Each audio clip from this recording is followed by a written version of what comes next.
بدأنا بسم الله وبالصلاة الله على رسول الله وآله الأبرار. Begin with Bismillah and with Salat. نصلي على رسول الكريم أما بعد فقد قال الله تعالى في القرآن العظيم وفي القرآن المجيد கல்லுக்கும் பேருக்கும் கருவிலுக்கும் சிசுவிற்கும் உணவளிக்கின்ற ஏக உள்ளவனாய் அல்லாஹ் சுப்ஹானஹு வ தஆலா எல்லாம் உண்டாக்குமாக. என் கண்மணி நாயகம் ஸல்லல்லாஹு அலைஹி வஸல்லம் அவர்கள் மீதும் அவர் குடும்பத்தார்கள் மீதும் சாந்தியும் சமாதானமும் இன்று என்றும் நின்று நடக்குமாக. ஆமீன். நான் உங்களுக்கு பேச எடுத்துள்ள தலைப்பு என்னவென்றால் இந்திய சுதந்திர போராட்டத்தில் முஸ்லீம்கள் பங்கு.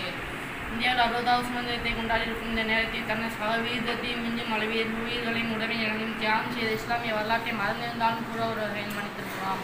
ஆனால் பாவிகள் திட்டமிட்டு அல்லவா மறைத்து விட்டார்கள். பாவிகள் துரோகிகள் வெள்ளையன்று வெண்சாமரை வீசியவர்களும் சுதந்திர போராட்ட தியாகிகளை காட்டிவிட்டவர்களும் ஆங்கிலேயனுக்கு அடிமை சேவை செய்தவர்களும் இன்று ஆட்சி கட்டிலும் அதிகார கட்டிலும் அமர்ந்து கொண்டு தனது எதிர்கால சந்தனையின் அர்ப்பணித்த சமுதாயத்தை அடைக்காளின்றாலும் இங்கு மட்டும்தான். சுதந்திரத்திற்காக வேண்டிய வாலியந்தி சமுதாயத்திற்கு வாழ்வுரிமை கேட்டு வீதியிலும் தெருவிலும் இருக்கும் அவலம் இங்கு மட்டும்தான்.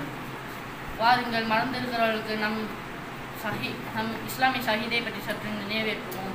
1000 ஆண்டுகளுக்கு அடிமையாக இருப்பதை விட சமருக்கு நின்று சாய்வதே சிறந்தது என்ற மாவீரர் திப்பு சுல்தான் தென்னகத்தில் 5 போரில் வெள்ளையர்களை படுதோல்வி அடை செய்து அவளை ஓடோட வெட்டினான். ஆனால் வெள்ளையர்கள் மே 4ஆம் தேதி 1799 சூரங்கப்பட்டினத்தில் சூழ்ந்து கொண்டு துரோகிகளை விலை கொடுத்து வாங்கின மாவின் திப்பு சுல்தானை கொண்டார்கள். மாவின் திப்பு சுல்தான் இந்தியாவில் வந்த ஒரு அடையாளத்தை கூட மிச்சம் வைக்கவில்லை. திப்புவின் வரலாற்றை எப்படி புரிவாள் என்றால் இது ஒரு கற்பனை கதை என்ற வரியில்தான் தொலைக்காட்சியில் வெளியிட்டுள்ளார்கள். இது எவ்வளவு பெரிய துரோகம்.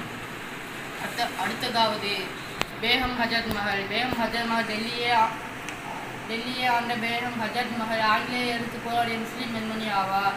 இவர் காலத்தில் ஆட்சி செய்ய எந்த ஒரு இந்து மதமும் இவருக்கு உதவி செய்யாததால் இவர் இமயத்தின் அடிவார காடுகளில் சென்று தனது 10 வயது மகன்களுடன் அனாதையாய் திரிந்து வீரமரணம் அடைந்த இந்த வீரத்தாய். இதை ஏன் மறந்தீர்கள்? அல்ல மறந்துவிட்டார்கள். அடுத்ததாவது அஷ்ஃபகுல்லா கான். பாதுஷி இங்கே அறிந்துள்ள இன்றைய சமுதாயம் என்ற அவனுடன் தூக்கில் போடப்பட்ட மற்றொரு வீரன் தான் அஷ்ஃபகுல்லா கான். இதை ஏன் மறந்தீர்கள்? மன்னித்து விடுங்கள் அல்லாஹ்வின் அடியார்களே, மறந்ததில்லை, மறைத்தது. அடுத்ததாவது கான் சாஹிப்பை பற்றி பார்க்கிறோம். மதுரையை சேர்ந்த அருநாயம் பிள்ளையா இருந்து பின்பு யூசுப் கான் சாஹிப்பை மாறி வெள்ளையனுக்கு சிம்ப சொப்பனமாக திறந்தவர் யூசுப் கான் சாஹிப். அவர் இறந்த பிறகும் வெள்ளையருக்கு தூங்க முடியாததால் அவர் சடலத்தை எடுத்து கால்வேறு தலைவேறு உறுப்புகளை பிரித்து பல்வேறு பகுதிகள் சென்று கொண்டு புதைத்தனர். அப்படி என்றால் இந்த மாவீரன் அவர்கள் எந்த அளவுக்கு போராடியிருப்பார்? இவர் வாழ்ந்ததற்கான அடையாளம் சம்பட்டிபுரத்தில் ஒரு அடக்கசாலை இருக்கிறது. இதை நம்மளுக்கு தெரியப்பட்ட ஒரு நடிகன் தேவைப்படுகிறான் அல்லாஹ்வின் அடியார்களே. அப்படி என்றால் இது கேள்விக்குறியாக விஷயமாக இருக்கிறது. அடுத்ததாவது இவர் இல்லை என்றால் இந்திய சுதந்திரத்தை பேச முடியாது. பகதூர் ஷா இவர் சிறையில் இருக்கும்போது சிறையின் மேஜர் ஹட்சன் ஒரு தட்டில் காலை உணவு கொண்டு வருகிறான். ஒரு தட்டில் மூடி போட்டு கொண்டு வருகிறான். ஒரு தட்டில் தனது ஃபஸ்ட்டு மகன் உள்ள தலையும் 2வது தட்டில் 2ஆம் மகனுடைய தலையும் இருந்தது. பகதூர் ஷா தொடர்ந்து பார்த்ததும் அழுகவில்லை. மேஜர் ஹட்சன் கேட்டானாம், இன்னும் மகன்களை தலையை பார்த்து ஏன் அழுகவில்லை? பகதூர் ஷா சொன்னாராம், இஸ்லாமிய சமுதாய ஷஹீதை பார்த்து நாங்கள் அழுக மாட்டோம் அப்படி என்று சொன்னாராம். அடுத்ததாவது அவர் தூக்கில் போட பொழுது ஒருத்தவரிடம் இந்தியா மண்ணை எடுத்து கொடுத்து என்னை எங்கு புதைப்பீர்களோ அங்கே இந்த மண்ணை போட்டு விடுங்கள் ஏன் என்று கேட்டதற்கு இது என் இந்தியாவின் மண். அப்படி முழுக்க பாடுபட்டவர்கள் இஸ்லாமியர்கள் தான். சிந்தித்து பாருங்கள்.